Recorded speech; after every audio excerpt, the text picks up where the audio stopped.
It was a tense confirmation hearing today for Trump nominee Pete Hegseth, who is the pick for defense secretary. He confronted allegations of misconduct as Democratic senators grilled him for 4 hours straight. Our political reporter Mary Ann Ahern was watching it. She's here with what stood out the most today. Mary Ann? Alex, there were several fiery moments as Pete Hegseth was confronted about his position on women in combat, allegations of sexual assault, and his excessive drinking.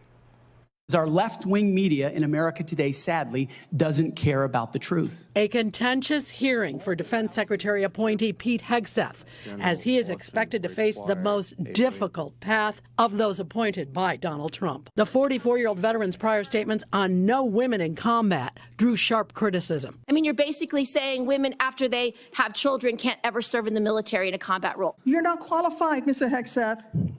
You're not qualified. Illinois Senator Tammy Duckworth raised questions about whether the former Fox News host is prepared to manage a budget of $850 billion, should he be confirmed. And how many nations are in ASEAN, by the way?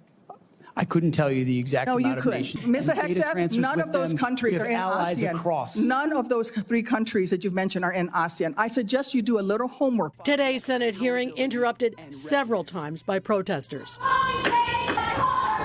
Hegseth served in the Army National Guard for nearly 20 years and was deployed to Iraq and Afghanistan. He was asked about the war in Gaza. I support Israel destroying and killing every last member of Hamas. In 2017, a woman told police Hegseth sexually assaulted her. He has denied any wrongdoing, and there was a confidential settlement. Many of the senators do not have access to Hegseth's FBI background check. You can't tell me whether someone who has committed a sexual assault is disqualified from being Secretary of Defense?